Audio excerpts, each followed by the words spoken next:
कौन ब्रह्मा का पिता है, कौन विष्णु की मां, शंकर का दादा कौन है, हमको दे बता।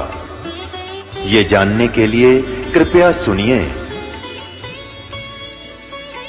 जगत गुरु तत्वदर्शी संत रामपाल जी महाराज के अमृत वचन सर्व पवित्र धर्मों के पवित्र शास्त्रों के आधार पर।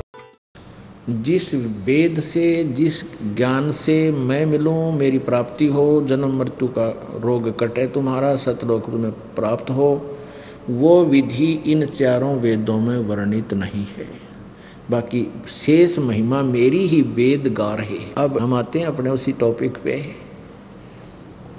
गरीबदास साहिब जी का मूल गांव करौथा है, जहाँ ये दास का आश्रम है, जो अब सरकार ने झूठे आरोप लगा करके ग्रहण किया हुआ है। उस करौथा गांव के रहने वाले थे गरीबदास जी के पूर्वज, यानी गरीबदास जी के नानके हैं छुडानी में। और गरीबदास जी के कोई मामा जी नहीं थे, यानी उनकी माता जी का भाई नहीं था। जमीन बहुत घनी थी, लगभग 1450 एकड़, 2500 बड़े बीघे इतनी जमीन थी। तो गरीबदास जी के पूज्य पिताजी श्री बलराम जी धनखड़ गांव करौथा के अपने ससुराल में घर जमाई बनकर रहा करते थे। विशेष आग्रह करने पर वो वहाँ गए थे छुडानी में, नहीं तो पहले शर्म मान्या करते, बहुत ही लज्जा वाले यानी इज्जतदार व्यक्ति होते थे, वो शर्म मान्या करते ससुराल में रहने के। लेकिन विशेष आग्रह से वहाँ रहने लग गए थे। और वहाँ भी जाने के 12 वर्ष के बाद गरीबदास जी का जन्म हुआ था। जब 10 वर्ष के गरीबदास साहिब जी थे, अपने ही नाना जी की गौवें चरा रहे थे, यानी अपनी ही गौओं को चरा रहे थे। 100-150 गायें पहले रखा करते थे। ज़मीन ज़्यादा थी, वर्षा कम होती थी, खाने योग्य अन्न थोड़े स्थान पर होता था जो झील में होते थे, डहर होती थी, और ऊंचे थलियों पर, ऊंचे स्थानों पर वर्षा नहीं होती थी तो फसल नहीं बीजा करते, उनको चरागाह बना लिया करते थे। तो अपने ही चरागाहों में गांव कबलाना की सीमा के लगते हुए जो खेत थे, वहाँ गौवें चरा रहे थे। तो वहाँ परमात्मा सतलोक से चलकर गति करके आए थे। अपने विशेष भक्त, अपने वर्णीय भक्तों को, खास भक्तों को, श्रेष्ठ भक्तों में से अपने खास भक्त गरीबदास जी को, जब वो 10 वर्ष की आयु में थे, वहाँ मिले। विशेष प्रकरण आपने सुन लिया कि परमात्मा ने एक लीला की, कंवारी गाय के ऊपर थपकी मार दी, उसमें से वो एक पात्र भर गया दूध का, तो बंद होगी। थन सतन जो के तो लंबे रहे, क्योंकि वो दूध उस कंवारी गाय के माध्यम से सतलोक से दूध आया और वो उन्होंने निकाला, पिया। तो गरीबदास जी ने कहा कि प्रभु मुझे बताओ, फिर आप बता रहे हो कि ब्रह्मा विष्णु महेश तो नासवान है, और आपने बता भी दिया, और इस दास ने आप जी को अभी देवी भागवत 3 स्कंद में वो सारा प्रमाण भी दिया कि ब्रह्मा विष्णु महेश स्वयं स्वीकार कर रहे हैं कि हमारा तो जन्म मृत्यु होता है, दुर्गा हमारी माता है, हम अविनाशी नहीं हैं। तो गरीबदास जी कहने लगे, भगवान वहाँ कोई सतलोक है तो वहाँ क्या क्या सुख है? तो क्या बताते हैं बेटा, वहाँ सदाबहार वृक्ष है, सदाबहार वहाँ पेड़ पौधे फलदार, काजू किस्मत सेब संतरे कभी समाप्त नहीं होते, और वहाँ कभी मृत्यु नहीं होती। और यहाँ तो पूरी पृथ्वी का भी राजा बन जा तो भी तेरी मृत्यु होगी, तेरा कुछ भी नहीं है, तुझे बैका रखा है, मूर्ख बना रखा है इस काल भगवान ज्योति निरंजन ब्रह्म ने, और तुम चलो वहाँ सतलोक में, तुम्हारी कभी मृत्यु नहीं होगी, सदा युवा बने रहोगे।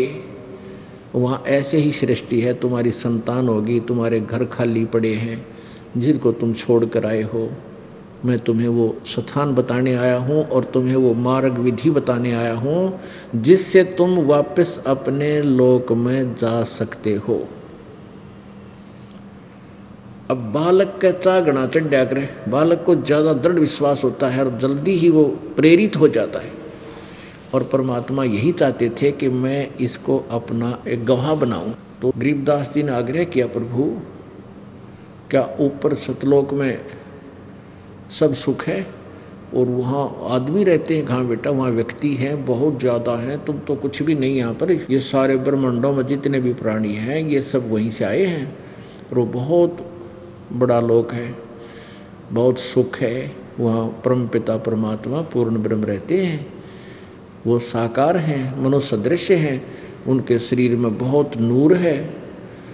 तो गरीबदास जी कहने लगे, प्रभु मुझे दिखा दोगे आपका भगवान? परमात्मा बोले, खूब दिखा दूंगा भाई, कि मुझे भी ले चलो परमात्मा, वहाँ दिखा दो एक बार।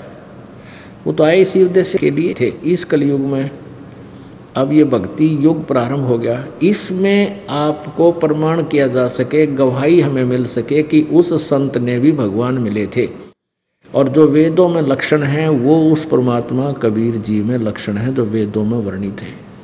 तो ये हम आसानी से भगवान पहचान लेंगे, परमात्मा पाना और भी घना आसान है। यदि ये अज्ञान ना फैला हुआ होता, ये दास आपको परमात्मा की महिमा सुनाता 1-1.5 घंटे सत्संग करके, बाकी कहते ही भजन करो बैठ के बेटा। तो परमात्मा को परमात्मा सिद्ध करने के लिए और प्रमाण दिखा दिखा कर आपको उस अज्ञान से हटाने के लिए ये इतना प्रयत्न किया जाता है, और इसके बिना आपकी भक्ति नहीं चल सकती, बिल्कुल नहीं चलेगी। कोई भी काल का दूत आकर आपने भ्रमित कर देगा और आपके बने बनाए काम ने बिगाड़ देगा। ये दास चाहता है कि आपको इतना रंग दो इस रंग में कि आप डगमग नहीं हो सकते। भक्ति से कम ज़्यादा कर लेना पर डगमग नहीं होना चाहिए। तो इस प्रकार गरीबदास साहिब जी ने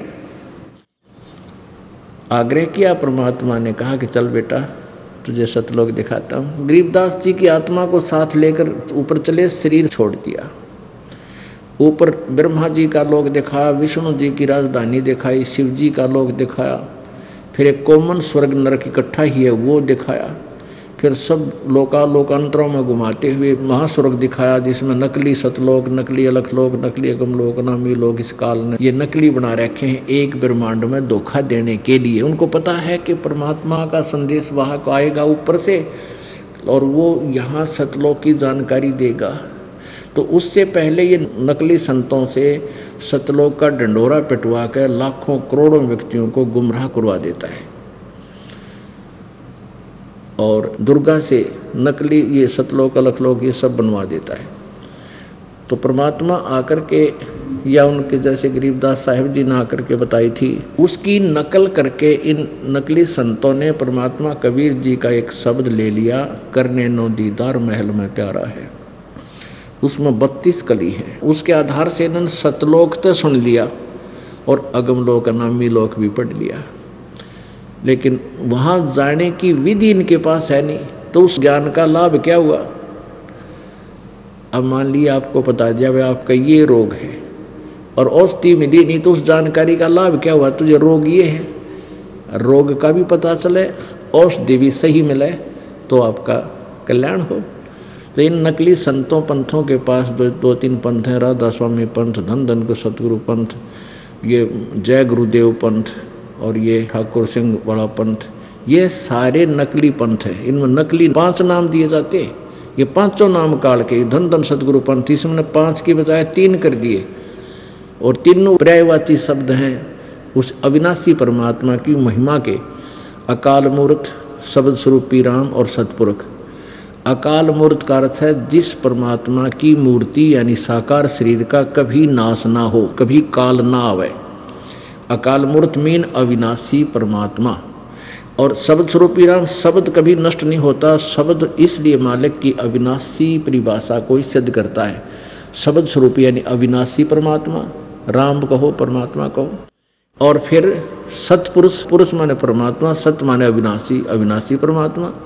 अब ये तो वो रटना होगी, जल पानी नीर, जल पानी नीर, जल पानी नीर करते रहो सारी उम्र, कदे भी ना मिला जल पानी नीर। जल कहो चाहे पानी कहो चाहे नीर कहो, वो मिले कैसेगा? ऐसी रटना से नहीं, उसकी विधि अलग है। जैसे हैंड पंप लाओ, पाइप लाओ, फिर उस बोकी मारो और फिर वो बोकी वहाँ तक पहुँचे, फिर हैंड पंप लगा के फिर वो जल पानी नीर निकालो। जल कहो चाहे पानी, वो तरीका और है। उस अमर पुरुष, सतपुरुष, उस अकाल मूर्त को पाने की विधि इस दास के पास है। इन 3 नामों का बार बार गुणगान करने से कुछ नहीं मिलेगा। ऐसे ये 5 नाम देते हैं, राधा स्वामी वाले, जय गुरुदेव वाले, वो एक ही कुएं का पानी है ये सारा। वैसे धन धन सतगुरु पंथ, सच्चा सौदा, सरसा वाला, जगमान वाली वाला, और ये ठाकुर सिंह का पंथ, और ये राधा स्वामी पंथ दिल्ली में है जो कृपाल सिंह जी वाला मिशन है, ये सारे एक के कुएं का पानी, ये 5 नाम देते हैं। और वो 3 नाम बदल दिए, वो भी उसी ज्ञान पर आधारित है जो शिवदयाल जी का मूल ज्ञान है। और शिवदयाल जी ने कह खे का भी नहीं पता, अध्यात्म ज्ञान का कति कह खे का भी नहीं बेरा। शिवदयाल जी को राधा स्वामी पंथ के प्रवर्तक कहलाते हैं, आगरा वाले। अपने आत्मा यो दास इसलिए बुरा लग गया है कि मैं सच्ची कहता हूँ, और सच्ची कहना स्वीकार्य होता नहीं, पर हो जाएगा उसका बेड़ा पार है। अब जिसने यह सच्चाई सहन होगी और अपने सदग्रंथ दोबारा देख लेंगे तो उनका कल्याण हो जाएगा। अब जैसे नकली डॉक्टर होता है ना, वो नकली काम कराया करे। जैसे एक भगत के मारे चोट लग गई थी, काफ़ी साल पहले की बात है, एक बूढ़ा सा रहा करता, तो एक नकली डॉक्टर दौरा जाता, वो जाते ही बूढ़ा कहता है मर गया, वो बूढ़ा हाथ आदमी था जिसके चोट लगी, भाई मर गया, वो छेड़ता जब, तो क्या करता, पट्टी तारी, वैसे ही दवाई डाली, पट्टी नो की नो बांध के भेज देते। 1 महीना हो गया, उसका कोई आराम नहीं। तो एक डॉक्टर आ गया कुदरती हमारे आश्रम को देखने के लिए। वो बोला बुढ़े क्या हो गया जी, इसके ऐसे पैर में दर्द, 1 महीना हो गया, चोट लग रही है, ठीक नहीं है। उसने देखा रहे तो बांस उठ रही है, पट्टी ठीक नहीं कर रखी। उसने उसी समय सारी दवाई घर से जाके लाया और एकदम पट्टी पाड़ के, क्योंकि दर्द हुआ था, वो पाड़न नहीं दिया था, वो ऊपर दवाई लाकर चेप दे था। और 2 दिन ना दिखाते टांग कट्टा इस बुढ़े की। तो उसने क्या करा, एकदम वो पाड़ी, बुढ़ा चिल्लाया तो जरूर, एक बार रोया, और फिर उसका सारा मवाद निकाल के धो के उसको सब पट्टी कर दी। 3रे दिन उसका घाव भरने लग गया, 1 हफ्ते में कति स्वस्थ हो गया। अब एक बार दर्द जरूर हुआ उस पट्टी के पाड़न तय, लेकिन उसकी टांग बच गई। ऐसे पुण्यात्माओं, ये दास आपकी ये पट्टी पाड़ रहा है जो इन्होंने नकली दवाई ला के और तुम्हें मीठी गोली दे के जख्म बना दिए, तुम्हारे जीवन को नष्ट कर दिया इन नकली संतों ने। तो यह पट्टी एक में पाटने का दर्द होगा, फिर देखना रोज जख्म भरेंगे आपके, और आप गुणगाया करोगे को हो ना तो मर गए थे कति, ये ज्ञान ना सुनते तो पुण्यात्माओं, ये नकली संत पंथ जो हैं ये सतलोक की महिमा गाते हैं। इन कह खे का बेरा नहीं सतलोक हो से कि ये सतनाम क्या है, सतपुरुष क्या है, सार शब्द क्या है। अब एक ही समझदार को एक संकेत बहुत होता है, और किसी ने सामान खरीदना है तो एक बोरी में एक परखी मार के, परखी होती है एक लोहे की, आगे से पैनी सी, बीच में थोड़ी सी पाइप मुड़ी हुई, उसको बोरी में घुसो देता है सौदा करने वाला सौदागर। तो उसमें कुछ कणक निकल आती है बाहर, उस कणक को देख लेता है, तो उस बोरी में वो सामान है। 2-3 जगह मार लेगनी करता है तो उसको पता लग जाता है इसमें ऐसी कणक है, तो उसी रेट का वो कर लेता है उसे सौदा। तो आपको राधा स्वामी वालों की एक परखी ला के दिखा देता हूँ, फिर आपने पता लग जाए इनके पास के माल है। दास का प्रयत्न यही रहता है कि प्रत्येक बार प्रत्येक पॉइंट पर कोई प्रमाण दूँ आपको। दास की वैसी मौखिक कथा तो कुनीन है, और इस कुनीन को वही खा सकता है जिसने रोग कटवाना है।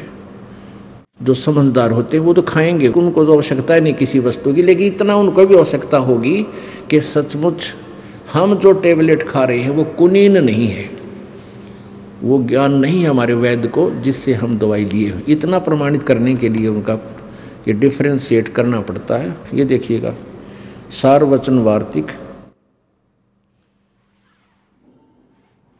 यहाँ देखो, सारवचन राधा स्वामी वार्तिक, हजूर स्वामी जी महाराज, राधा स्वामी सत्संग व्यास।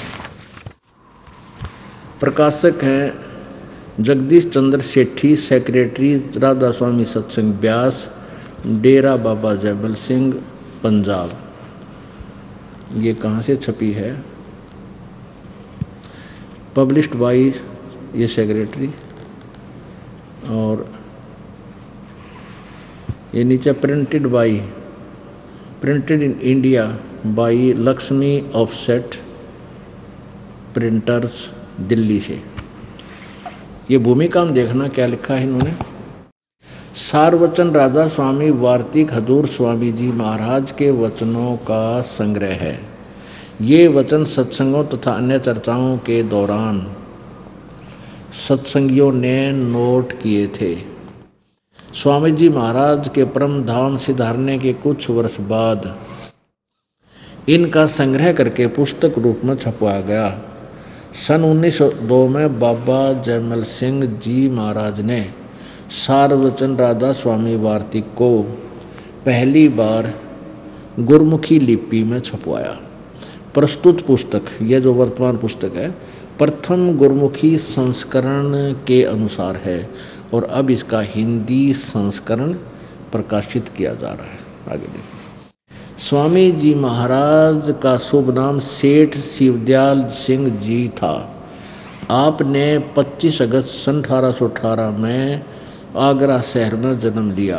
आपके पिताजी का नाम सेठ दिलवाली सिंह जी था तथा माता जी का नाम महामाया जी था। आपके पूर्वज पंजाब के रहने वाले थे तथा घर में गुरु ग्रंथ साहिब का पाठ किया जाता था।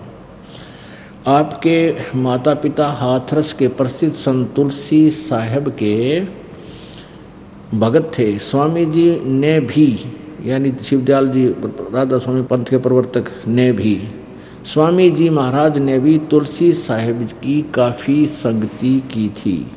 बचपन से ही स्वामी जी महाराज का रुझान अध्यात्म की ओर था।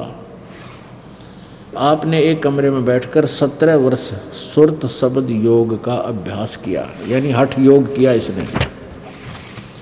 और सन 1861 में बसंत पंचमी के दिन खुले तौर पर आम सत्संग और सुरत शब्द योग का उपदेश शुरू किया।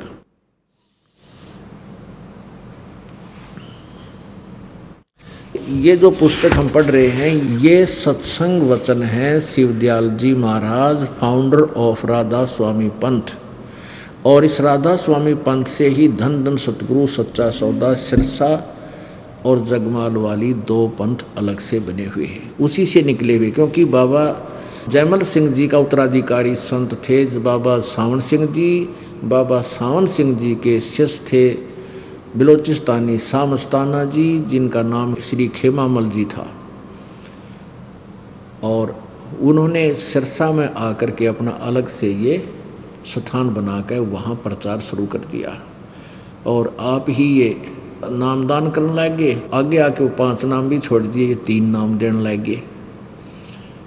सावन सिंह जी उनके गुरुजी थे और सावन सिंह जी के ही चेले थे कृपाल सिंह जी, तो दिल्ली में आकर के उन्होंने अलग से राधा स्वामी पंथ का डोल पीट दिया। पता कह भी कोई नहीं इनको।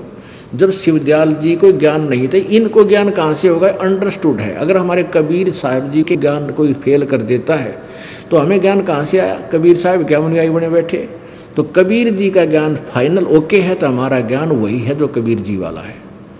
तो इसलिए हमारा ज्ञान सही है, क्योंकि हमारा कबीर जी का ज्ञान वेदों ने समर्थन किया है, उनकी महिमा वेदों ने गाई है। तो अब शिवदयाल जी को कितना ज्ञान था इसको देख लो, फिर पता लग जाएगा। इनको कह पता नहीं था सतलोक और सचखंड का। ये काल के द्वारा प्रेरित पंथ है, सारा काल साधना है और सभी काल के जाल में पक्की तरह जकड़ रखे हैं। अब सुनने को तैयार नहीं श्रद्धालु, क्योंकि 2-3 पीढ़ी बीत गई, परंपरा सी पड़ गई। जैसे हम साला सर या बाबा श्याम जी ने पूजा करते, अब वह छोड़नी मुश्किल हो रही है, वो छोड़नी पड़ेगी। ये साधना ग्रहण करनी पड़ेगी यदि कल्याण चाहते हो। दास कोई आपका शत्रु नहीं, विशेष मित्र समझ लेना।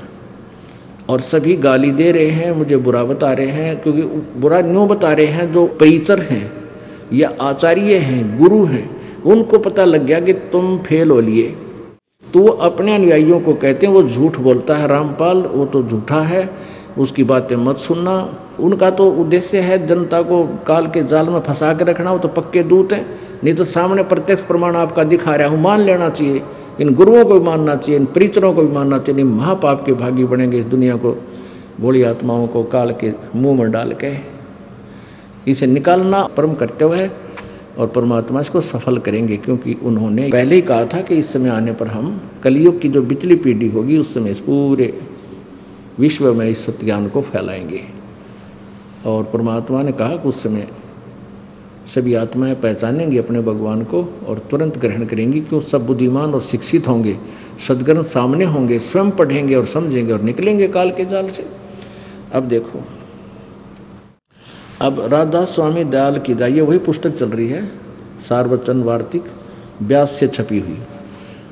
राधा स्वामी दयाल की दया, राधा स्वामी सहाय, खुलासा उपदेश हजूर राधा स्वामी साहब का, यानी शिवदयाल जी को राधा स्वामी कहने लगे भी है। यहाँ देखो, सिर्फ काम इतना है कि इंसान यानी मनुष्य अपनी सूरत यानी रूह को, उसके खजाने निकास यानी मुकाम सतनाम और राधा स्वामी में।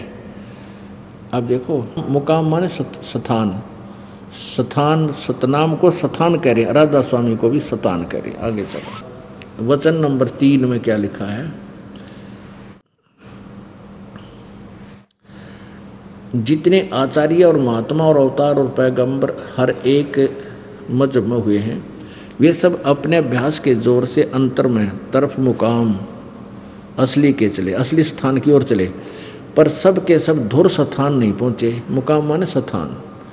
सो बहुत से तो मंजिल पहली यानी पहले स्थान पर, दूसरे कोई दूसरी मंजिल दूसरे स्थान पर, और कोई बिरले साध और प्रेमी मंजिल तीसरी तक पहुँचे, तीसरे स्थान तक। सिर्फ संत मंजिल 5वीं यानी सतनाम पर पहुँचे। सतनाम स्थान है यहाँ पर।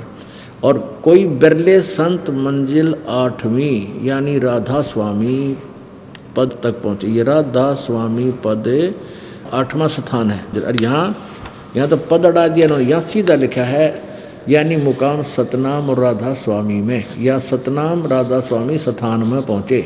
राधा स्वामी भी स्थान और सतनाम भी स्थान, ये मुकाम माने स्थान। अब देखना, ये तो आपने पढ़ा 13 और 14 पृष्ठ पे, सारवचन वार्तिक पहला भाग। अब प्रश्न नंबर 15 पे पढ़िए। चौथा वचन, अब समझना चाहिए कि राधा स्वामी पद सबसे ऊंचा स्थान है। ये पद भी अब स्थान ने बोल दिया, राधा स्वामी पद सबसे ऊंचा स्थान है, मुकाम माने स्थान है।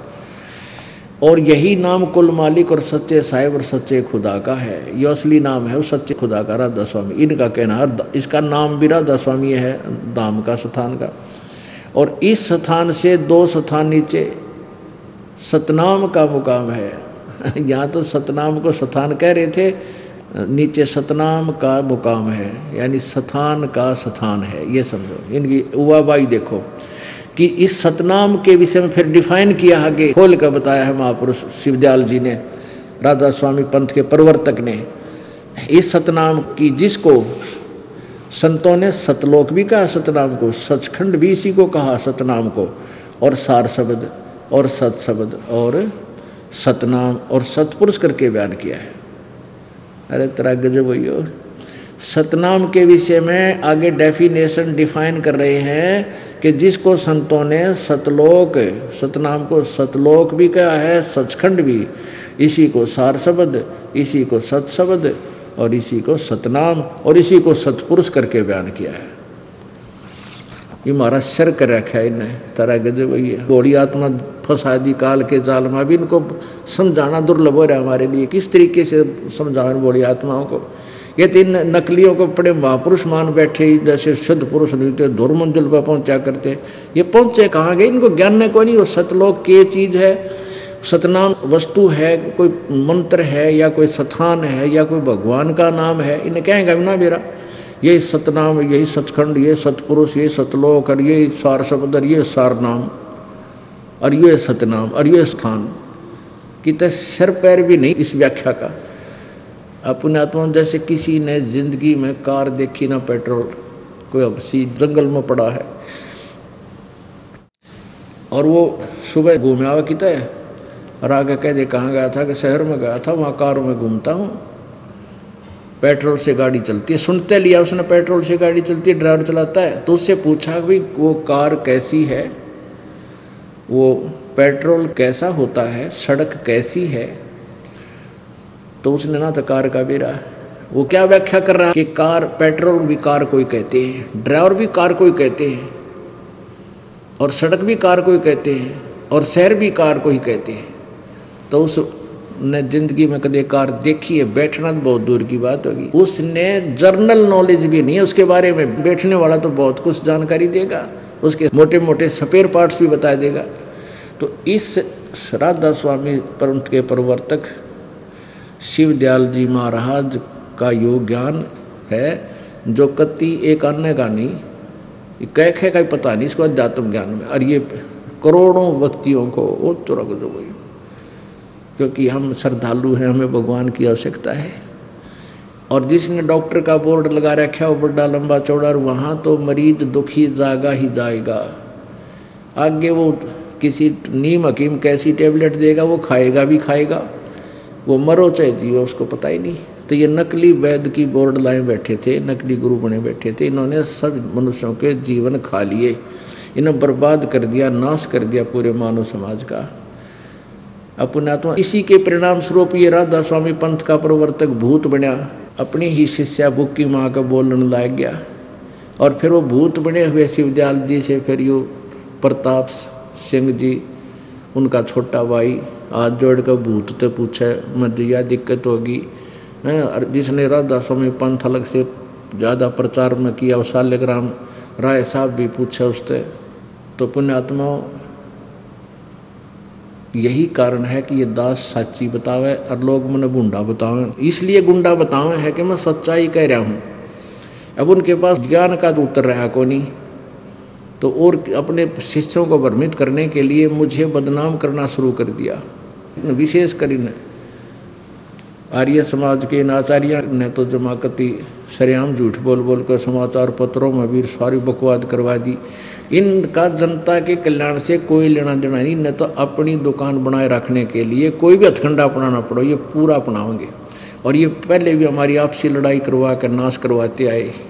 हिंदू मुसलमानों की लड़ाई करा देते गुरु लोग और अपना ध्यान बांट के अपनी दुकान चौकस रखते। तो अब इनकी दाल गला को नहीं, अब इनकी दाल नहीं गलेगी कि समाज बुद्धिमान सभ्य है और शिक्षित है। सामने देखकर प्रमाणों को अब अचंभित हो रहा है। हरिदास के पास सहर्ष आ रहा है। अब ये और देखियो राधा स्वामी दाल बाग से छपी हुई ये सार वचन राधा स्वामी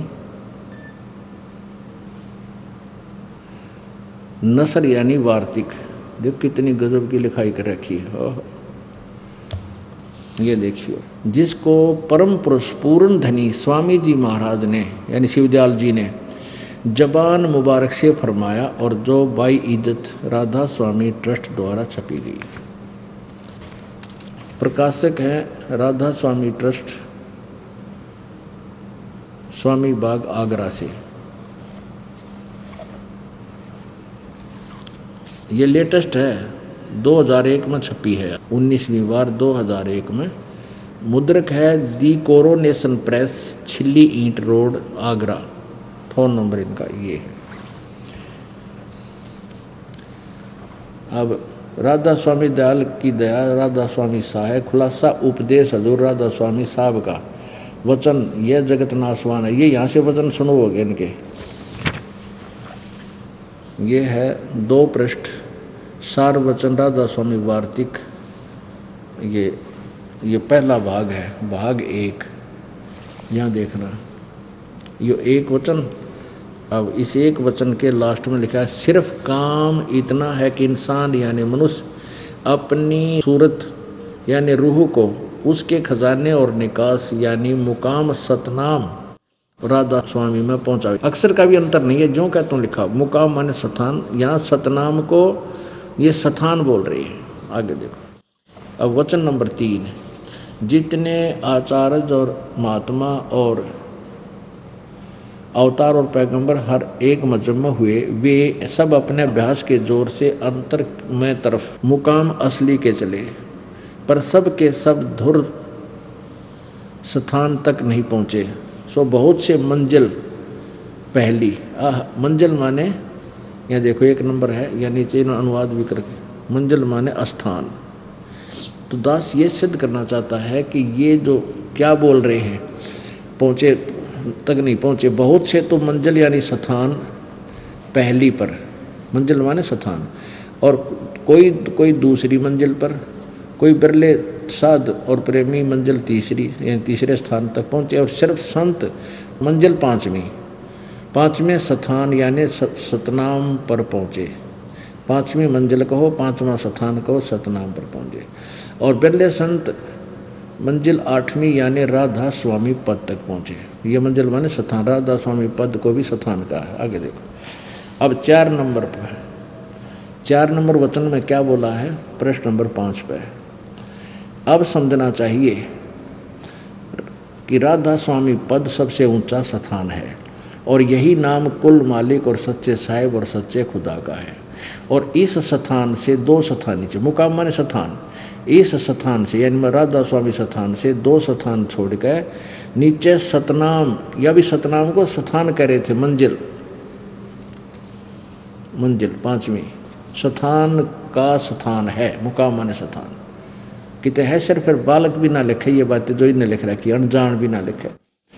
कि इस सतनाम के बारे में डिफाइन किया कि जिसको संतों ने सतलोक और सचखंड और सार शब्द और सत्शब्द और सतनाम और सतपुरुष करके बयान किया है। इस सतनाम के ऊपर गाटा जोड़ा भी ना, सतनाम को डिफाइन करने लगे ये महापुरुष शिवदयाल जी, कि जिसको संतों ने, सतनाम मुकाम है जिसको संतों ने सतलोक, सचखंड, सार शब्द और सत्शब्द और सतनाम और सतपुरुष करके बयान किया है। अरे वाह, अपने आत्माओं जिनका ज्ञान ऐसा है तो उन्हें भगवान कैसा पाया होगा, वो तो भूता बनेगा ना। उनके पास भक्ति मंत्र 5 काल के, ये जो हाथरस वाले तुलसी जी थे, उन्होंने घट रामायण लिखी हैं 2 भागों में। तो घट रामायण भाग नंबर 2 के प्रश्न नंबर 27 में लिखा है, ये 5 नाम काल के जानो। ये 5 नाम तक काल के हैं, एक आदि नाम और सतनाम इनसे भिन्न है, वो है मोक्षदायक। इनको पता नहीं तीनों मंत्रों का, इसलिए ये सभी श्रद्धालु और ये संत काल के ही जाल में हैं। ये दास बिल्कुल ढोल बजा के कह रहा है, समझना चाहिए। आगे इसी में और क्या लिखा है देखो, और कमाल कर रखे, भाग 1, ये वही है सारवचन राधा स्वामी वार्तिक, 4था हम पढ़ रहे थे, यहाँ तक पढ़ लिया। अब यहाँ राधा स्वामी पद को अकह अनाम भी कहते हैं, क्योंकि यही पद अपार और अनंत और अनादि है, और बाकी के सब मुकाम इसी से प्रगट यानी पैदा हुए हैं। और सच्चा लाभ मकान जिसको स्थान भी नहीं कह सकते, इसी को कहते हैं। पता कोई बात हुई है, कहते हैं राधा स्वामी पद को अकह और नाम भी कहते हैं। ये ऊपर एक श्लोक है, अकह लोक को तो सनामी को, क्योंकि यही पद अपार अनंत और नादी है, और बाकी सब मुकाम इसी से प्रकट हुए पैदा हुए। और सच्चा लामकान, जैसे लाजवाब होता है ना भाई, ये तो लाजवाब है जिसका कोई जवाब ना हो, तो लामकान यानी जिसका कोई स्थान ना हो, घर ना हो, मकान ना हो, कोई ठिकाना ना हो। और सच्चा लामकान जिसको स्थान भी नहीं कह सकते और इसी को कहते हैं, यानी जिसको स्थान भी नहीं कह सकते और इसी को स्थान भी कहते हैं। आप सारी उम्र पढ़ लियो, जैसे सेंटेंस की कितना सेंस बता देता है। ये तो दास पे मेहर हुई है ताकि आपको सरल करके आपके समक्ष रख दिया। आपका शीघ्र कल्याण हो जाएगा परमेश्वर कबीर जी की कृपा से। पुण्यात्माओं, इस प्रकार परमात्मा का जो ज्ञान है सच्चे सतगुरु से ही प्राप्त होता है। परमात्मा स्वयं सतगुरु बनकर आए थे, काशी बनारस में 120 वर्ष रहे, फिर भी रह रह कर आते रहते हैं। जैसे वेद बताते हैं ये लीला कबीर जी ही करते हैं। और गरीबदास जी को सतलोक लेकर गए। जब सतलोक पहुँचे तो क्या देखा गरीबदास साहिब जी ने, कि जो नीचे से परमात्मा एक जिंदा महात्मा का रूप बनाकर आए हुए थे। जैसे एक संत का रूप बना लेते हैं मुसलमानों में, जिंदा महात्मा होते हैं, काला सा टोप और काला ही एक ओवरकोट यानी एक ही कपड़ा घुटनों से नीचे तक का बना हुआ होता है, कमीज सा, और एक कच्छा पहनते हैं घुटनों से ऊपर तक का। एक टोप, काला टोप होता है ऐसे लंबे से चोटी का, इस तरह का। तो इस वेशभूषा में थे, इस लोक में अपने रूप को हल्का करके आए, एक से दूसरा अन्य रूप धारण करके आए। तो गरीबदास जी जब ऊपर गए कबीर परमेश्वर के साथ साथ जिंदा वाले रूप में, तो क्या देखा कि वो सतलोक के लास्ट प्लेस पर यानी तीसरे स्थान पर अंतिम छोर पर एक बहुत बड़ा गुंबद है। बहुत बड़ा गुंबद बना हुआ, उसके अंदर परमात्मा एक बहुत बड़े सिंहासन पर विराजमान थे और उनका शरीर इतना तेजों में था, करोड़ सूर्य मिला दे, करोड़ चंद्रमा मिला दे तो भी उनकी रोशनी एक रोमकूप के सामने फीकी हो। अब वहाँ जाने के बाद दिव्य दृष्टि देखती है, ये चरम दृष्टि नहीं देख सकती, सहन नहीं कर सकती। तो गरीबदास जी ने जब देखा कि भगवान तो ये बैठे जो गुम्बज में है, कबीर देव जी आए थे नीचे, वो रूप अपने ही दूसरे रूप ओरिजिनल रूप पर चंवर करने लगा, जैसे सेवक करते हैं गुरु जी के ऊपर चंवर ले कैसे। तो गरीबदास जी ने सोचा भाई भगवान तो ये है जो इस तख्त पर बैठा, ये सिंहासन पर विराजमान है, ये है भगवान। ओहो दर्शन हुए, बड़ा प्यारे परमात्मा, ओह भाग जगे मेरे। इतना सोच ही रहा था कि वो परमात्मा जो दिखाई दे रहे थे तेजों में शरीर वाले, वह खड़े हुए और जिंदा वाले रूप में जो परमात्मा नीचे से गए थे वो बैठ गए तख्त के ऊपर सिंहासन पर। अनंत कोट ब्रह्मांडों के कंट्रोलर के सिंहासन के ऊपर वो परमात्मा विराजमान हो गए और जो परमात्मा नजर आवा था वो चौवर करने लगे। कबीर जी उस जिंदा महात्मा के ऊपर सिंहासन पर बैठे हुए पर। तो गरीबदास जी ने सोचा भाई ये क्या चक्कर है, बाबा जी भगवान चौवर करे, बाबा जी इसके तख्त पर बैठ गया और भगवान उठ गया। तो उसी समय वो तेजों में शरीर जो था जिंदा वाले महात्मा के रूप में समा गया। अकेले वो कबीर देव जी जो नीचे तक गए थे जिंदा महात्मा के रूप में, एक साधु संत के रूप में, वो उस तख्त पर विराजमान हो गए और चंवर अपने आप घूमने लगा। वो समझ गए फिर गरीबदास जी की ये तो परमात्मा जा रहे थे नीचे, मुझे ही ये ऐसे भ्रमित कर रहे थे, दो रूप बना के गए थे, यही भगवान थे जो मुझे मिले जाके। और परमेश्वर ने फिर सारी कहानी बताई। मैं 120 वर्ष बनारस में भी रह कर गया हूँ। ज्ञान योग खोल दिया गरीबदास जी का और फिर कहा कि जा बच्चा अब तू वापस जा, नहीं तेरे शरीर को फूकने वाले हैं, ये अनमोल शरीर है, इसका लाभ उठा। तो गरीबदास जी ने कहा भगवान वहाँ से तो मैंने मरना है, वहाँ जाने पर मेरी मृत्यु होगी 2 दिन पीछे, 10 20 50 वर्ष के बाद हो जाएगी, ये प्रभु मुझे वापस ना भेजो, यहीं रख लो। परमात्मा बोले ऐसे नहीं रख सकते, आप जाओ इस नाम की कमाई करो, भक्ति के बल से आ सकोगे और मैं तेरे साथ रहूँगा बेटा, चिंता मत कर। तो इतना कहते ही आत्मा को वापस भेज दिया। उस समय गरीबदास जी के स्थूल शरीर को फूकने की तैयारी कर रहे थे, चिता पर डाल रखा था, अग्नि लगाने ही वाले थे, इतने में उनका शरीर में कंपन हुई। ऊपर जो बांध रखे थे अर्थी का ऊपर का रस्सी अपने आप टूट गई और गरीबदास जी खड़े हो गए। उसके बाद परमात्मा की आंखों देखी महिमा की वाणी बोलने लगे। बोलो सतगुरुदेव की।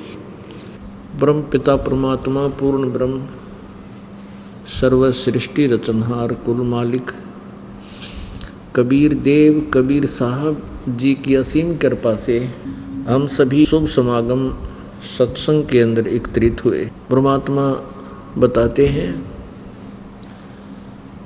अपनी महिमा आप ही बताकर हमें अपनी लीला से परिचित कराते हैं।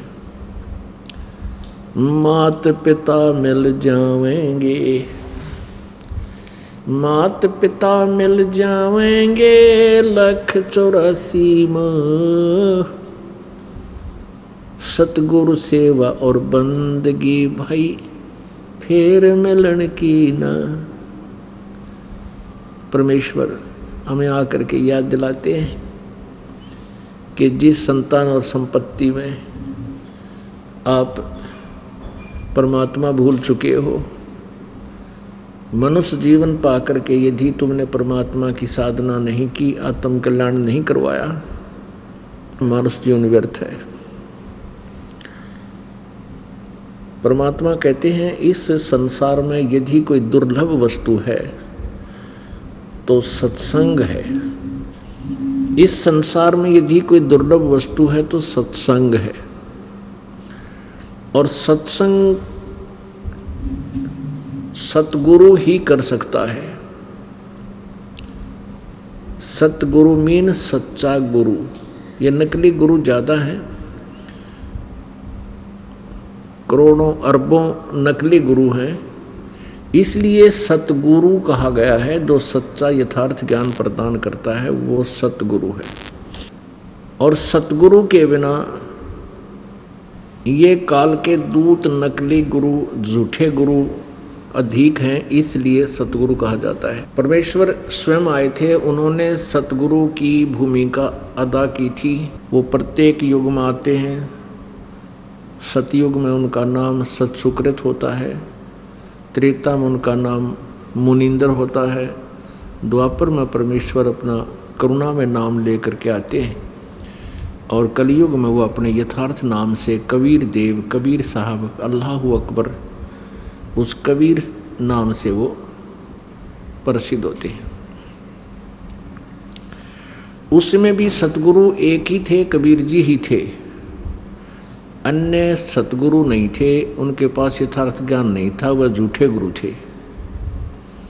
जितने भी ऋषि थे, ब्राह्मण थे, गुरु थे, वो सभी नकली थे, और वर्तमान में भी यही स्थिति है। अब इस दास के ऊपर परमेश्वर कबीर जी ने, सतगुरु गुरुदेव जी ने कृपा की, यथार्थ ज्ञान से परिचित करवाया और इस दास को सतगुरु बना दिया।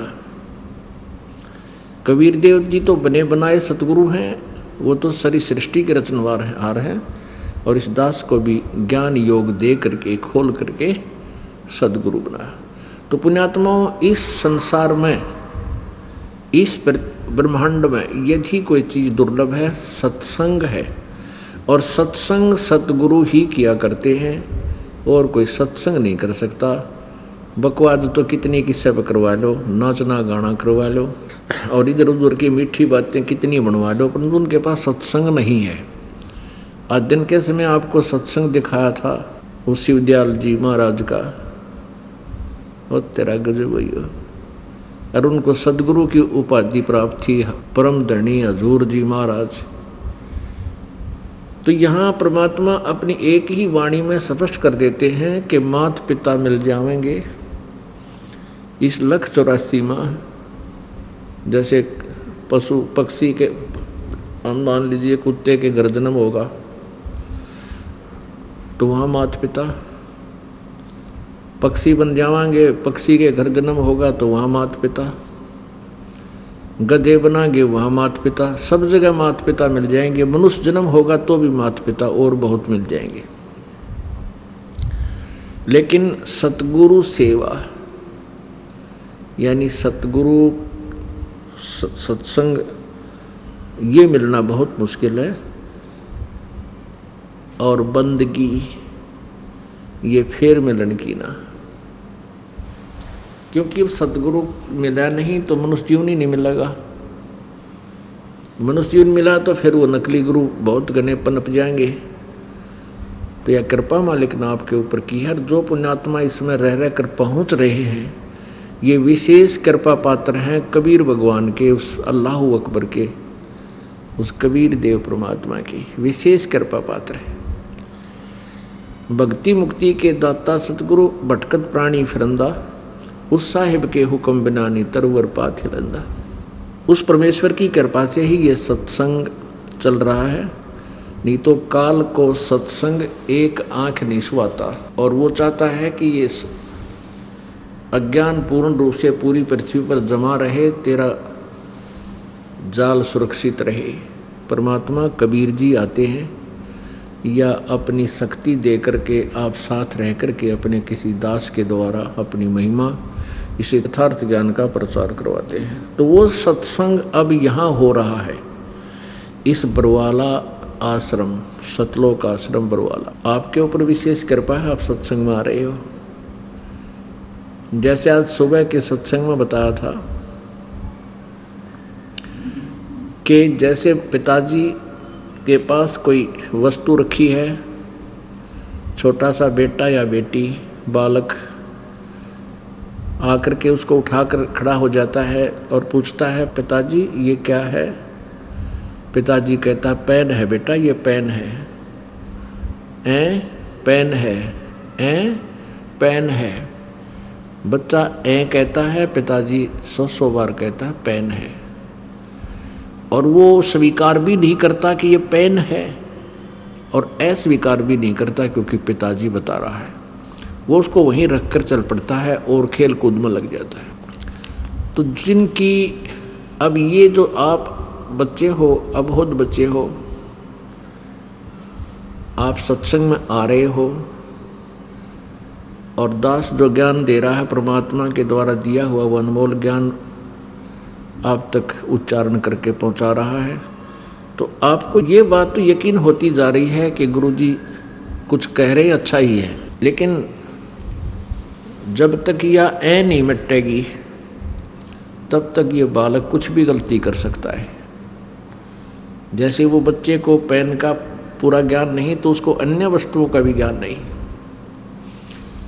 तो वो जैसे कहीं कोई सर्प है, उस सर्प को भी पकड़ देगा, वो उसको डस देगा, मृत्यु को प्राप्त हो जाएगा। और वो किसी बिजली के स्पार्किंग कर रहे तार को भी अच्छी वस्तु जानकर कैच कर लेगा, पकड़ेगा, वहाँ उसको भी डेंजर खतरा हो सकता है। तो ये ऐ जो है इस काल ने इतना आपको अज्ञानी बना दिया भक्ति मार्ग में, काल के दूता ने उल्टा ज्ञान भर दिया आपके अंदर। अब ये यथार्थ ज्ञान जब आपको सुनाया जाता है, आप पुण्य आत्मा है, उपदेश भी ले लिया है, और दास बार बार ये कहता है कि ये लोक पर आपका नहीं है, ये बच्चे संतान संपत्ति आपकी नहीं है। तो आप सुन भी रहे हो और आप अविश्वास भी नहीं कर रहे हो, क्योंकि परमात्मा की बताई हुई वाणी है। परमात्मा क्या बताते हैं? काया तेरी है नहीं, माया कहाँ से हो, चरण कमल में ध्यान रखो, इन दोनों को खो। जब तेरी काया ही नहीं है तो ये संतान और संपत्ति तेरी कैसे हो जाएगी? बोले आदमी, कुछ विचार कर। लेकिन इस बात को आप सुनते भी हैं और बार बार सुनते हो, लेकिन वह ऐ ना मिट्टी है, वह ऐ नहीं मिट्टी है आपकी। सुनते भी हो और असत भी नहीं मान रहे हो। तो उस ऐ को मिटाने के लिए आपको रह रहकर सत्संग में बुलाया जाता है। और जब तक आपकी ऐ नहीं मिटेगी आप कभी भी मार खा सकते हो। उसके लिए परमात्मा हमें रह रहकर बताते हैं। उसके लिए हमने परमेश्वर की उस अमृत वाणी को आधार बनाना पड़ेगा कि संसार आपका मूल ठिकाना नहीं है। परमात्मा हमें क्या बताते हैं? जैसे मोती ओस का ऐसी तेरी आवे, गरीबदास कर बंदगी बहुर न ऐसा दावे। आगे गए ना बावड़े रहते भी सब जान, बिन परमेश्वर की बंदगी कहीं ठोड़ ठिकाना ना।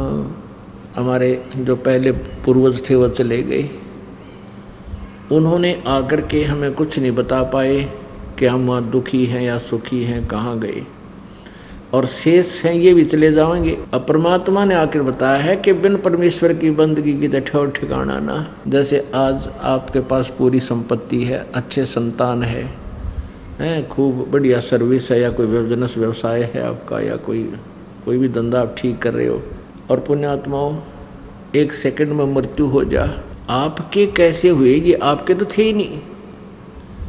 आपका तो भूल लाग गई थी, एक मेरे हैं, मेरे होते तो रहते यहाँ पर, हम जा नहीं सकते, नहीं जाते, कैसे छोड़ जाते अपनों को? तो काल ने हमें या भूल भुलैया में उलझा रखा है। इस भूल भुलैया को समझाने के लिए परमात्मा रह रहकर हमें ज्ञान देते हैं और क्या याद दिलाते हैं? मन तो सुख के सागर बसरे भाई, और न ऐसा यसरे। परमात्मा कहते हैं तीन लोक का राज जय कोई जीव को देवे, तीन लोक का राज जय कोई जीव को दे, और लाख बधाई के करज नहीं नाम तेने।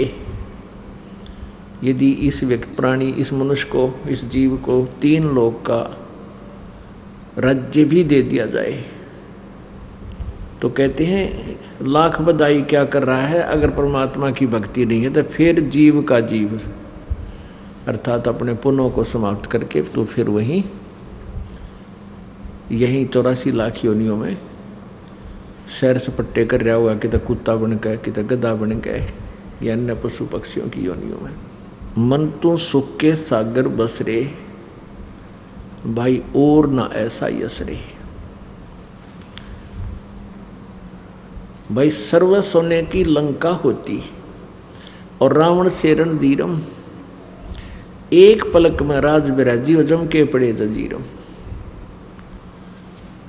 अब परमात्मा में क्या याद दिलाते हैं कि इतना तो धनी तू हो भी नहीं सकता जितना तू प्रयत्न कर रहा है, और जितनी आपकी सोच है बगैर ज्ञान के कि इतना कोठी बना दूं, ऐसा बना लूं। सभी का प्रयत्न है मैं घना धनी हो जाऊं, और धनी उतना ही हो पाता है जितना वो सोचता उससे कम ही रह जाता है, क्योंकि जैसा भी आपका प्रारब्ध में लिखा हुआ वही आपको मिल रहा है और वही मिलेगा जब तक आप पूर्ण परमात्मा कबीर देव परम अक्षर ब्रह्म की शरण में इस दास के माध्यम से नहीं आओगे।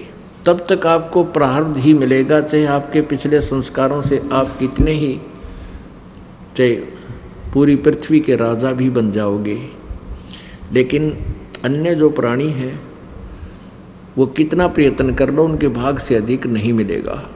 भाग्य से अधिक प्राप्त करने के लिए इधर उधर के हाथ पर मारोगे तो फिर आपके पाप कर्म बढ़ जाएंगे और वो पैसा नहीं रहेगा। वो जो पैसा आपके भाग्य में नहीं है और आपने इधर उधर से चोरी ठगी मिलावट 2 नंबर का काम रिश्वत वगैरह करके डाके मार के वो ले भी लिया, वो पैसा नहीं रहेगा, ये गारंटीड बात है। और वो पाप जो के तो रह जाएंगे जो उस पैसे को इकट्ठा करने में आपने किए, उनको भोगने के लिए आपके पास फिर बहुत ज़्यादा कष्ट होगा। कि तो किसी का गधा बनेगा, कभी किसी का बैल बनेगा, फिर वो पूरे करने पड़ेंगे। और परमात्मा कबीर जी की शरण में आने के बाद आपको आपकी किस्मत से अधिक देगा भगवान, आपके भाग्य से अधिक देगा। उसके हाथ में कलम है मालिक के में, लेकिन वो देवेगा कैसे? जब आपकी सच्ची श्रद्धा परमात्मा में बन जाएगी। तो परमेश्वर क्या बताना चाहते? मान लीजिए तेरे प्रारब्ध में सुख है, जैसे रावण के पास पूरी सोने की लंका थी, सर्व सोने की लंका थी, वह रावण से रणधीरम, यानी एक योद्धा सूरवीर भी था रावण, और एक पलक में राज बिराजी फिर काल के पड़े तजीरम।